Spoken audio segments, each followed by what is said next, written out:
मुझे खुशी है कि मैं अपने प्रदेश की महिला शक्ति के लिए ऐसा काम जो हमने प्रारंभ किया है, क्योंकि ये आप सभी जानते हैं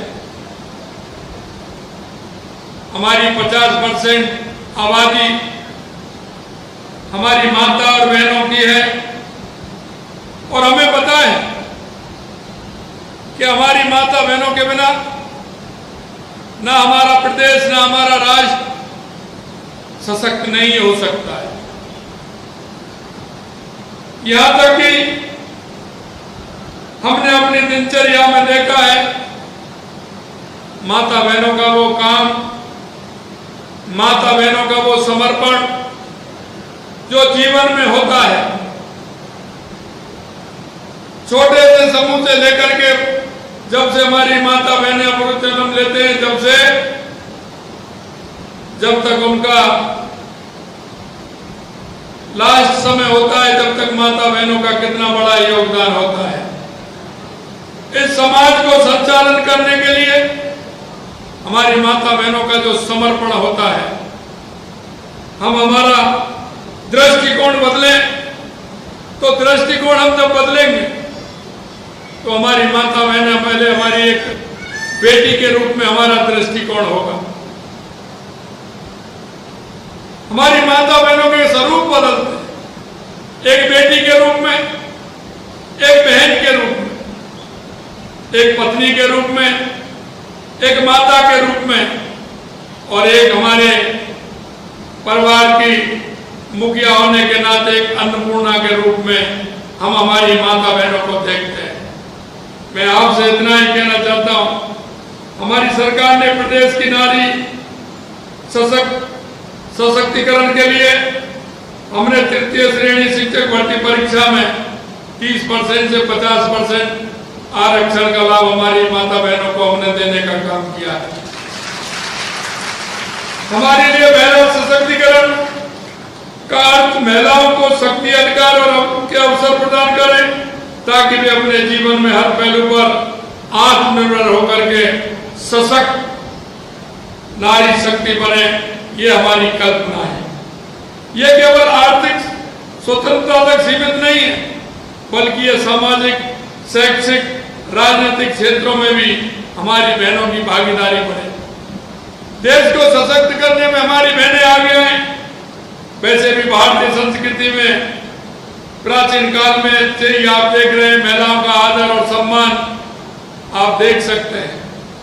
अगर हमें शक्ति चाहिए तो मां दुर्गा के पास जाएंगे, अगर हमें हमारा विवेक चाहिए, बुद्धि चाहिए तो मां सरस्वती के पास जाएंगे, और अगर हमें धन और दौलत चाहिए तो मां लक्ष्मी जी के पास जाएंगे।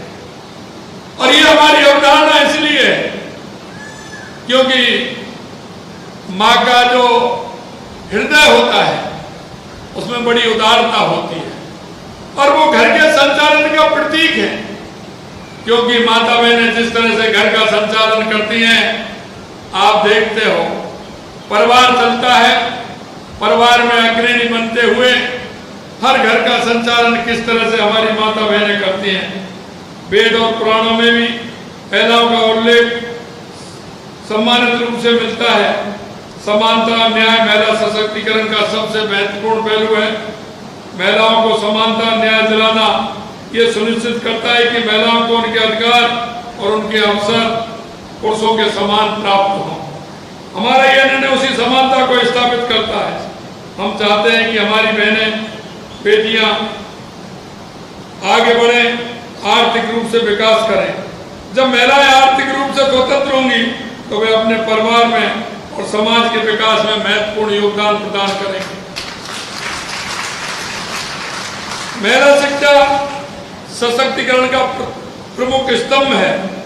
शिक्षक महिलाएं न केवल अपने जीवन में सफल होती हैं, बल्कि वे समाज में सकारात्मक वातावरण भी पैदा करती हैं और समाज में शिक्षा के क्षेत्र में हर क्षेत्र को आगे बढ़ाने का काम करती हैं। हम कहते हैं कि जब हमारी एक बहन पढ़ती है तो वो 3 परिवारों को पढ़ाने का काम करती है। शिक्षक के रूप में जहाँ परिवार है उसके रूप में और जहाँ उसकी शादी होती है उसके रूप में, उसके संचालन में उसकी महत्वपूर्ण भूमिका होती है। और जब वो शिक्षक होंगी तो उनकी भूमिका और बड़ी हो जाती है।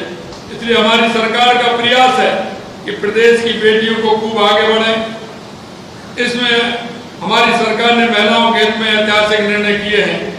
आपको मैं कहना चाहता हूँ, 15 दिसंबर को हमारी सरकार बनी थी और हमने सबसे पहले कहा था कि अब महिला सशक्तिकरण पर, महिला सुरक्षा पर हमारी सरकार प्रतिबद्ध है, हम आगे काम करेंगे। और आपने देखा होगा 15 दिसंबर के बाद हमने निर्णय लिया, तुरंत निर्णय लिया कि हमारी बहनों को हम 450 रुपये में सिलेंडर देने का काम करेंगे। आपने देखा होगा हमने दिसंबर के महीने में निर्णय लिया और 1 जनवरी से 450 रुपये में 73 लाख बहनों को सिलेंडर देने का काम हमारी सरकार ने किया है। यही नहीं, प्रधानमंत्री मातृ वंदन योजना के तहत गर्भवती एवं धात्री महिलाओं को दी जाने वाली राशि को बढ़ा करके हमने 6,500 रुपये किया है। हमने गरीब परिवारों में बालिकाओं के जन्म पर 1 लाख रुपए का सेविंग बॉन्ड प्रदान करने के लिए लाड़ो प्रोत्साहन योजना का भी प्रारंभ किया है। पंचायती राज नगरीय निकाय आंगनबाड़ी कार्यकर्ताओं को आपने देखा होगा जिस तरह से हमारी बहुत बड़ी संख्या में हमारी आंगनबाड़ी की बहनें हैं, आशा सहयोगिनी की बहनें हैं, उनको मानदेय जो मिलता था वो कम मिलता था। हमें पता है वो जब काम करती है तो उनको कितनी परेशानियां आती हैं। हमारी सरकार ने आते ही 10% मानदेय बढ़ाने का काम हमारी आंगनबाड़ी और आशा सहयोगिनी को करने का काम किया है। यही नहीं, प्रदेश की महिलाओं को आत्मनिर्भर बनाने में, उन्हें अपने अधिकारों के प्रति जागरूक बनाने में, सरकारी कार्यक्रम योजनाओं को लाभ दिलाने में के लिए प्रदेश में 10,750 साधन कार्यकर्ता को भी हमने काम पर लगाया है। हमने इन साधनों का मानदेय अप्रैल 2024 से 5313 रुपये से बढ़ाकर 5844 रुपये करने का काम हमने 10,705 साधनों को भी हमने वेतन बढ़ाने का काम किया है। महिला सशक्तिकरण का एक ऐसा मार्ग है जो हमें एक समृद्ध, सशक्त और समानता पर आधारित समाज की ओर ले जाता है। ये केवल एक महिला के जीवन को नहीं बदलता बल्कि पूरे समाज और देश को विकास की गति लाने का काम करता है, देश को सदृढ़ बनाने का काम करता है। हमें मिलकर एक ऐसा समाज बनाना चाहिए जहां पर महिला का सम्मान, सुरक्षा, स्वतंत्रता मिले ताकि हमने पूरी क्षमता के साथ उपयोग कर सके। आपने देखा होगा जिस तरह से देश के यशस्वी प्रधानमंत्री नरेंद्र मोदी जी ने महिला सशक्तिकरण के लिए जितना काम किया है, और आप देख रहे हैं लखपति दीदी का जो उनका सपना है, लखपति दीदी के लिए उन्होंने इसी सबसे पहले घोषणा की है कि 3 करोड़ लखपति बहनों को बनाने का पूरे देश में उन्होंने लक्ष्य लिया है। यही नहीं, आपने देखा होगा महिलाओं के नाम जो प्रधानमंत्री आवास योजना है, पहले वो पुरुष के नाम होता था, वो मकान हमने महिलाओं के नाम करने का काम किया है। जितनी बड़ी संख्या में प्रधानमंत्री आवास योजना मिल रहे हैं, सभी हमारी बहनों के लिए आवास का नाम उनके नाम ही होगा। ये हमारे यशस्वी प्रधानमंत्री नरेंद्र मोदी जी ने किया है। यही नहीं, मैं आपसे कहना चाहता हूं बहनों, आप ग्रामीण परिवेश से भी जुड़ी हैं, आप कस्बे में भी रहती है, शहर में भी रहते हैं। आपको पता है कि गांव में रहने वाली हमारी बहनें किस तरह से शौच के लिए परेशान रहती थी, अंधेरे का इंतजार करती थी, अंधेरा होने का इंतजार करती थी। सुबह सूर्य उगने से पहले शौच के लिए निवृत्त होने के लिए जाती थी। महिलाओं को शौचालय बना करके देश के यशस्वी प्रधानमंत्री नरेंद्र मोदी जी ने सबको सम्मानित करने का काम किया। यही नहीं, आपने देखा होगा जिस तरह से देश के यशस्वी प्रधानमंत्री नरेंद्र मोदी जी ने, अरे बैंक में कोई खाता खुलता था क्या हमारी माता बहनों का? कोई खाता खोलने का कोई नाम नहीं लेता था। लेकिन मैं धन्यवाद देना चाहता हूं देश के यशस्वी प्रधानमंत्री नरेंद्र मोदी जी को, क्योंकि महिला तो कभी बैंक की चौखट पर भी नहीं चढ़ती थी, बैंक में खाते की तो बात छोड़िए, लेकिन उन्होंने हर बैंक में बहनों का खाता खुलवा करके एक सशक्तिकरण का काम देश के यशस्वी प्रधानमंत्री ने किया। यही नहीं, आपने देखा होगा, क्योंकि हमारे आप देखते हैं, हम घर में रहते हैं, हम देखते हैं, सबसे पहले हमारी माता बहनें अगर खाना भी बनाती हैं तो अन्नपूर्णा माता का भोग हमारे परिवारों में लगता है। सबसे पहले अगर हम रोटी बनाते हैं तो गाय माता के लिए बनाते हैं। सबसे पहले हम पूजा करते हैं तो अन्नपूर्णा माता की पूजा करते हैं।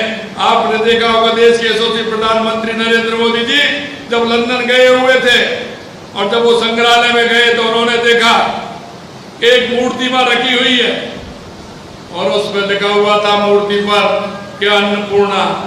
उन्होंने कहा कि यहाँ अन्नपूर्णा माता की मूर्ति नहीं हो सकती।